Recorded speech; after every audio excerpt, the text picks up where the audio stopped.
Hi there, my name is Karen Messing, Karen with a C, and I'm a native New Yorker. I am an actor, vocalist, writer, digital artist, and mobile filmmaker. I'm also an educator and licensed massage therapist. I teach rehabilitative soft tissue manipulation, and I love it. And I have training in improvisation and theater and writing and music, and it's influenced my openness to exploring and visual quirkiness in film creation, editing and directing and photography. My creative experience in mobile filmmaking is intuitive and untrained.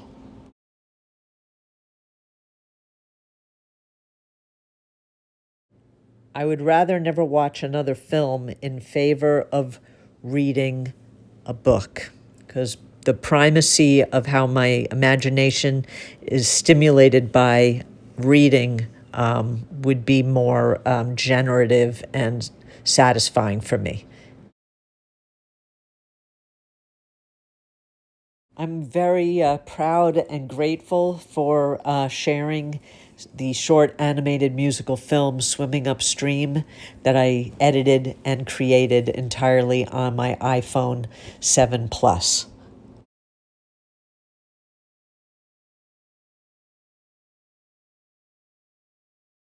The music video was created and edited on an iPhone 7 Plus, and I edited it with Nlight Video Leap.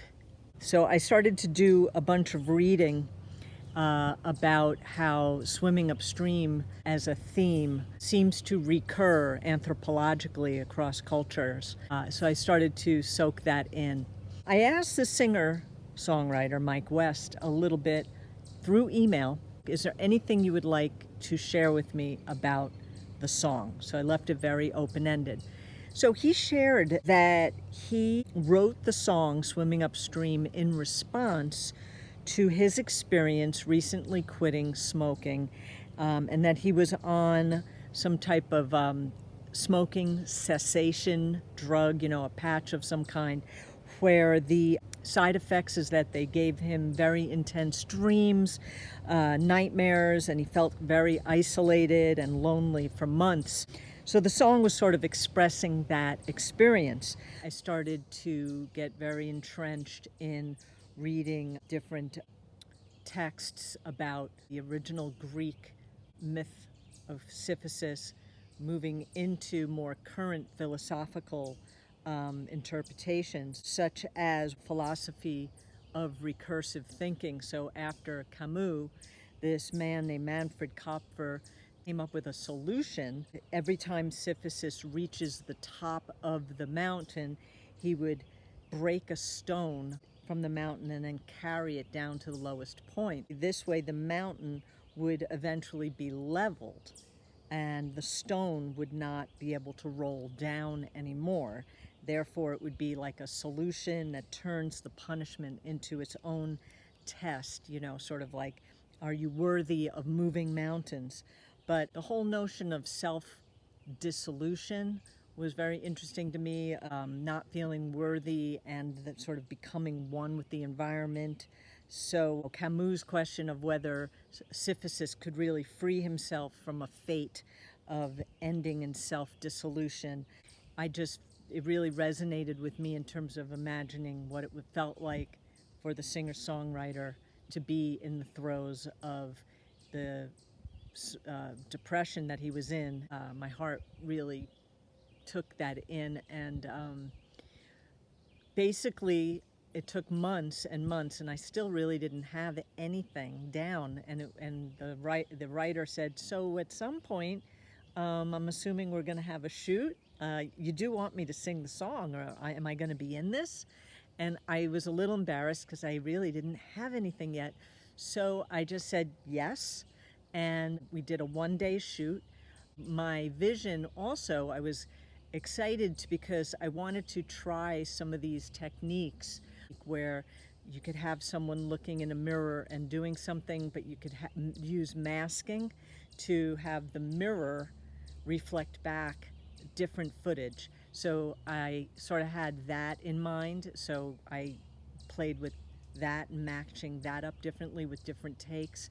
Then I also wanted to try another technique where you use masking, where I had Michael get up and walk up onto a table in his backyard, and then I masked that out of the shot and then superimposed water.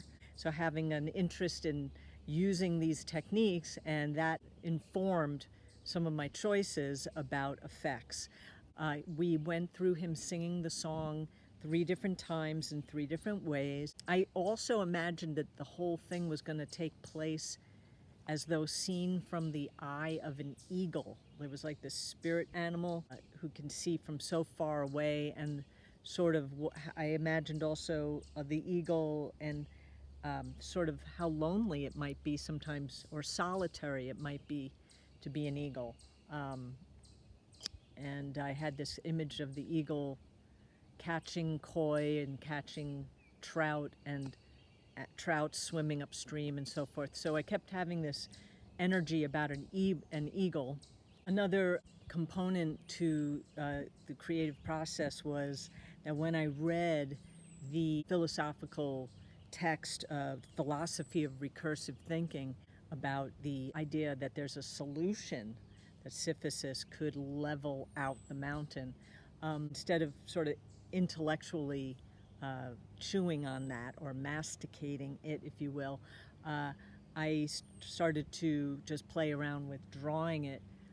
So I was working on this app called Animatic, which is a very simple frame by frame animation app on the iPhone. And so I started to do a simple sort of line drawing of a fellow, and I wanted to work through the philosophy.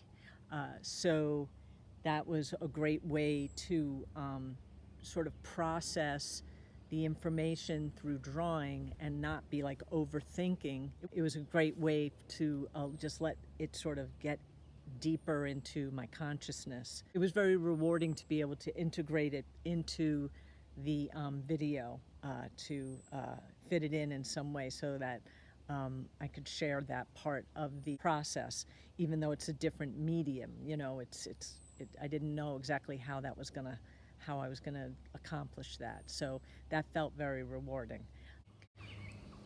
Another thing that was very generative for me, I wrote this sort of stream of consciousness, and these words resonated in a very intuitive way for me, and I felt that I wanted somehow the sensuousness of the embodied experience of what it's like to be swimming upstream to somehow be conveyed, the sensuous appeal. Would like to share these words. I'm swimming upstream in a river of milk, back to the natal pools of love's origins.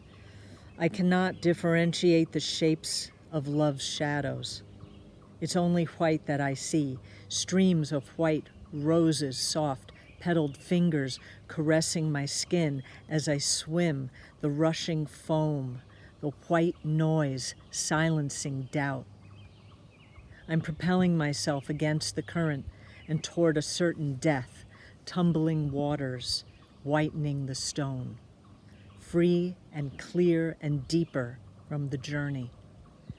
The body of nature, eternity beneath the skin.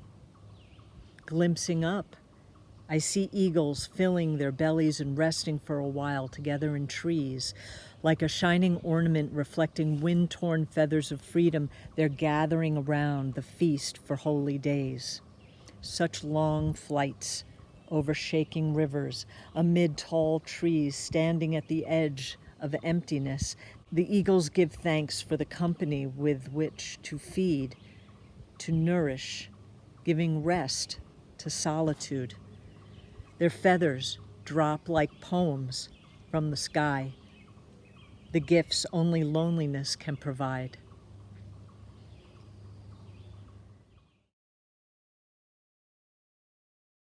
As a 13-year-old going to this concert, it was so cool. And We Are the Champions was a hit song, and the New York Yankees had just won the World Series, and the entire Madison Square Garden was singing with the band.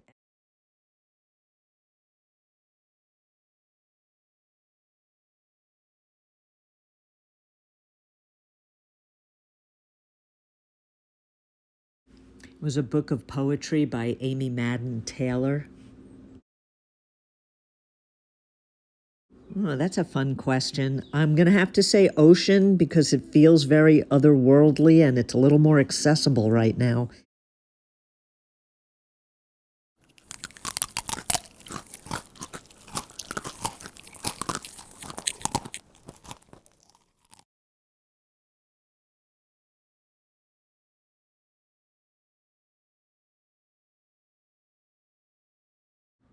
I encourage you to practice as many different ways of sharing your story, even if it's out of your own comfort zone. That's even better.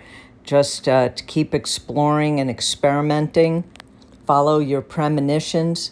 Listen to your dreams. Pay attention to your dreams. Document your dreams from your night's sleep, from your daydreaming. It's magical, pithy stuff in there, a lot of symbolism in our unconscious. And also find a community, build a community where experimentation is supported, like VASTLAB, a co-op, artist co-op. What a great notion. And love the art in yourself, not yourself in the art. That's a quote from Konstantin Stanislavski. Thank you, VASTLAB. Congratulations to all the selected participants in this year's festival.